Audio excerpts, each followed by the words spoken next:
At 17:23 hours on October 15, 2025, the USNS Mercy, the largest hospital ship in the United States Navy, was anchored 8 nautical miles off the coast of Somalia, conducting humanitarian medical operations. For 3 weeks, the ship had been providing free medical care to local populations, surgeries, dental work, vaccinations, and treatment for diseases that ravaged communities with no access to health care. The Mercy's crew of 1,200 personnel, doctors, nurses, medical technicians, and support staff, had treated over 8,000 patients. It was a goodwill mission, the kind that builds relationships and demonstrates that American military power can also heal. The ship was massive, 894 feet long, displacing 69,360 tons, painted white with large red crosses marking it as a protected medical vessel under the Geneva Conventions. Those red crosses meant the Mercy carried no offensive weapons. Hospital ships are prohibited from having weapon systems beyond small arms for individual self-defense. The ship was, by international law and by design, defenseless. At 17:23, 5 speedboats emerged from a coastal inlet 6 miles away and accelerated toward the Mercy at 35 knots. Each boat carried 8 to 10 men armed with AK-47 rifles, RPG-7 rocket launchers, and crew-served machine guns. They were Somali pirates, the same groups that had terrorized commercial shipping for decades, hijacking vessels for ransom. But they'd made a critical mistake. They thought the Mercy was a commercial hospital ship, potentially carrying valuable medical supplies and wealthy Western personnel who could be held for ransom. What they didn't know was that hidden among the 1,200 medical personnel were 8 Navy SEALs from SEAL Team 3, assigned as a security detachment specifically because of piracy threats in the region. 8 operators with personal weapons, limited ammunition, and orders to protect an unarmed ship carrying 2,200 non-combatants. This is the story of the most unusual SEAL mission in recent history. 8 operators defending a defenseless hospital ship against 40 pirates armed with automatic weapons and rocket-propelled grenades. No air support within 45 minutes. No nearby warships. Just 8 SEALs, their training, and the absolute requirement that they prevent pirates from taking control of a floating hospital with over 1,000 civilians aboard. If you're here for special operations analysis and the missions where SEALs face impossible odds, hit subscribe on Navy Warfare right now. And comment below, should hospital ships carry armed security, or does that violate the Geneva Conventions? The USNS Mercy is one of 2 hospital ships operated by Military Sealift Command. Originally built as an oil tanker in 1976, it was converted to a hospital ship in 1986. The conversion created 12 operating rooms, 1,000 hospital beds, full laboratory and radiology facilities, a pharmacy, an optometry lab, a dental clinic, and even a CT scanner. The ship can provide medical care equivalent to a major shore-based hospital. It's crewed by civilian mariners who operate the ship and military medical personnel who provide care. Total complement: approximately 1,200 when fully staffed for humanitarian missions. Under the Geneva Conventions, hospital ships are protected from attack. They must be painted white with prominent red crosses. They cannot carry weapons beyond small arms for maintaining order. They cannot transport military cargo or personnel beyond medical staff and security. And they must provide care to anyone who needs it, regardless of nationality or combatant status. In exchange for these restrictions, hospital ships are supposed to be immune from attack. But pirates don't care about international law. And in October 2025, Somali piracy had resurged after years of decline.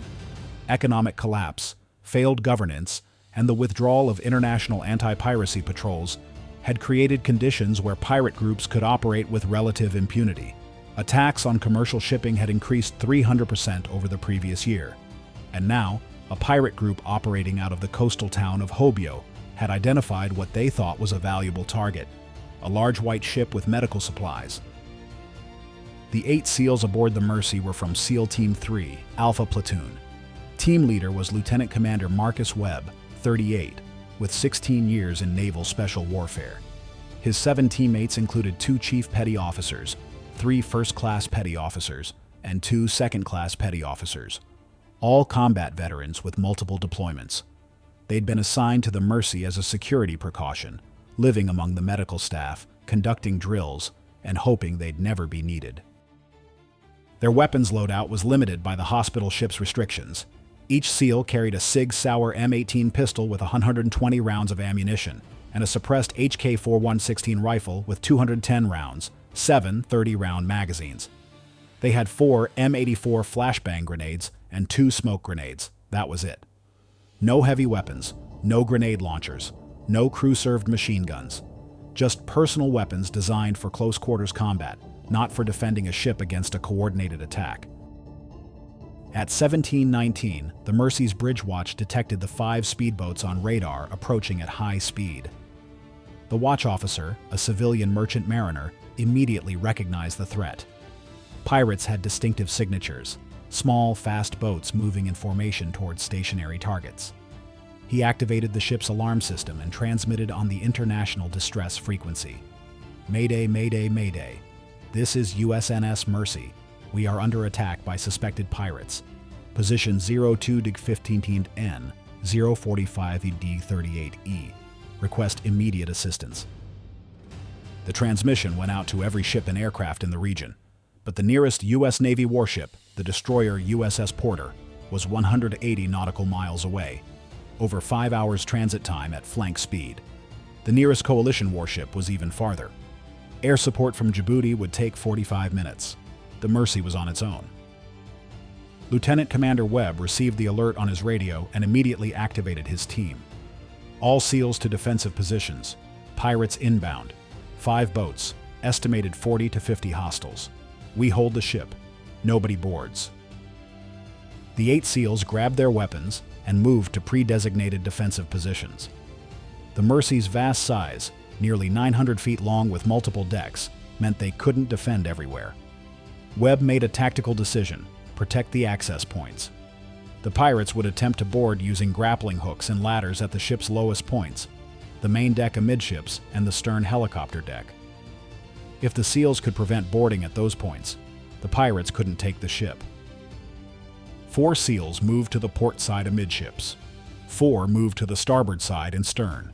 They took cover behind equipment, ventilation housings, and deck structures, and they waited. Subscribe to Navy Warfare for special operations tactics and the reality of defending ships against pirate attacks with limited firepower.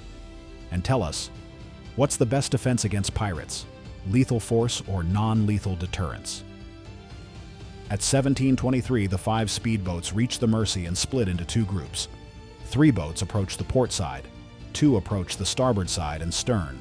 In each boat, pirates prepared boarding equipment, ladders, grappling hooks, rope, and they fired warning shots from AK-47s into the air, a standard intimidation tactic meant to convince the crew to surrender without resistance. But the Mercy's crew wasn't surrendering. The civilian mariners locked themselves in secure compartments. Medical personnel moved patients to interior spaces away from potential gunfire, and the 8 SEALs prepared to do what they were trained for. The first speedboat reached the port side, and pirates threw grappling hooks onto the deck rail. Ropes secured, they began climbing, 4 pirates ascending simultaneously, while others in the boat provided covering fire, shooting AK-47s at the ship's superstructure.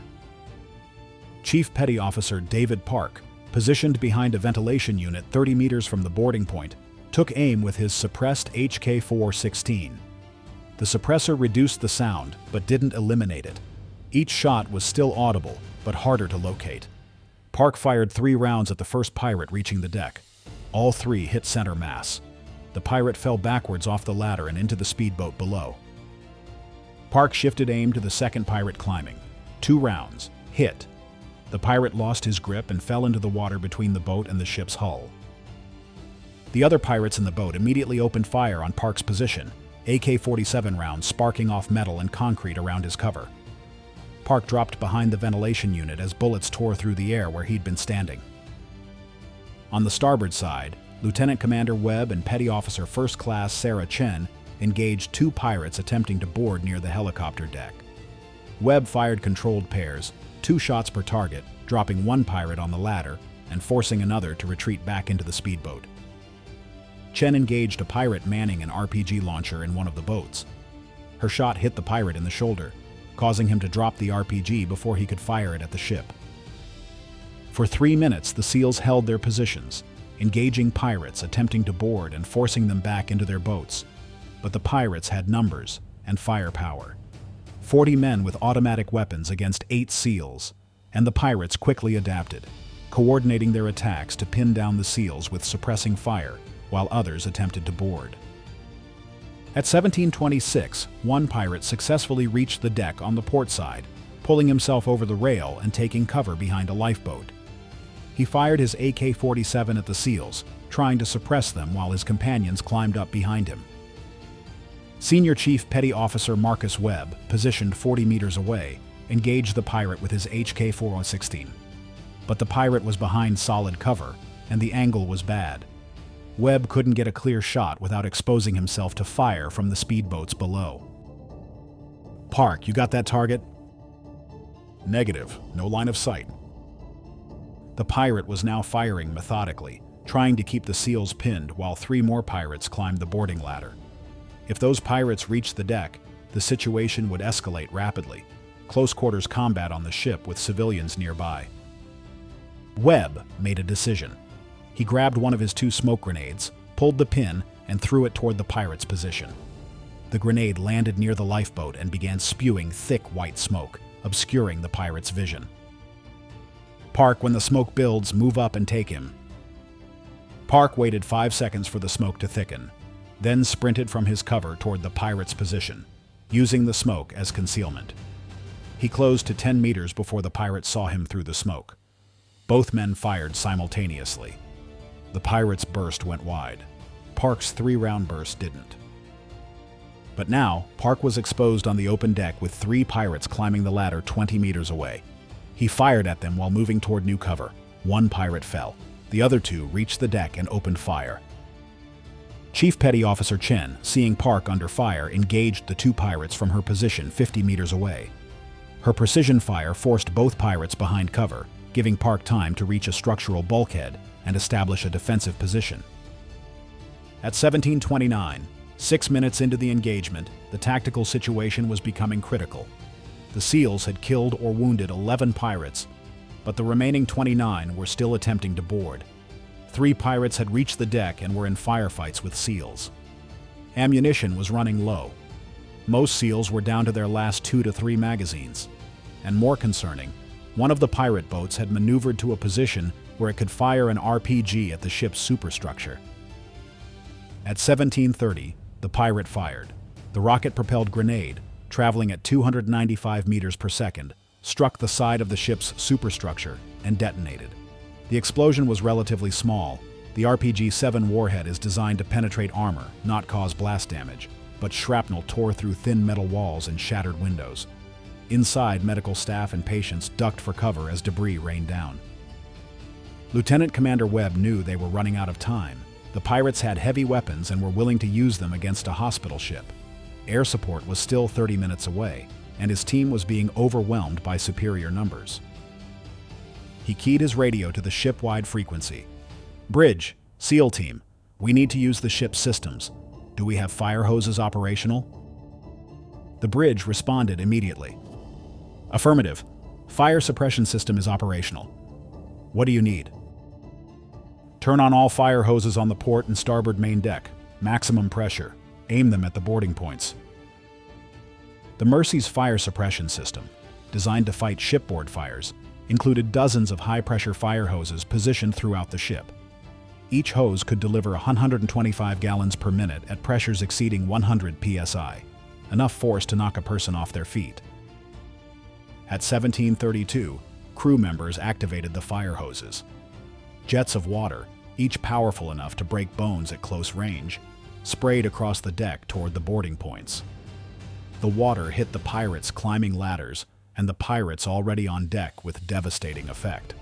Men were thrown backwards, knocked off ladders, and sent tumbling into the ocean or back into their speedboats. The tactic was unexpected and brutally effective. The pirates, already unnerved by taking casualties from an enemy they couldn't see clearly, panicked when high-pressure water made boarding impossible. 2 speedboats immediately disengaged and fled. The remaining 3 attempted to maneuver out of the fire hose range while continuing to fire at the ship. At 17:35, the SEALs heard a sound they'd been waiting for: helicopter rotors. 2 MH-60 Seahawk helicopters from the aircraft carrier USS George H.W. Bush, operating off the coast of Yemen, had diverted to the Mercy's position. They'd been conducting routine patrols when the distress call came in and had raced to the scene at maximum speed. The helicopters arrived overhead and immediately engaged the remaining pirate speedboats with M240 machine gun fire from their door guns. The .308 caliber rounds tore into the boats, killing several pirates and causing catastrophic damage to engines and hulls. Within 2 minutes, all 3 remaining speedboats were disabled or sinking. At 17:38, 15 minutes after the attack began, the last pirate speedboat surrendered. The few survivors in the water were picked up by a Somali Coast Guard vessel that arrived 30 minutes later. Final casualty count: pirates, 23 killed, 9 wounded, 8 captured. SEALs, 0 casualties. Mercy crew, 2 injured by shrapnel from the RPG, both with non-life-threatening wounds. The Mercy remained on station for another week, completing its humanitarian mission despite the attack. The SEALs maintained heightened security for the duration, but there were no further incidents. The ship treated 200 more patients before departing the region.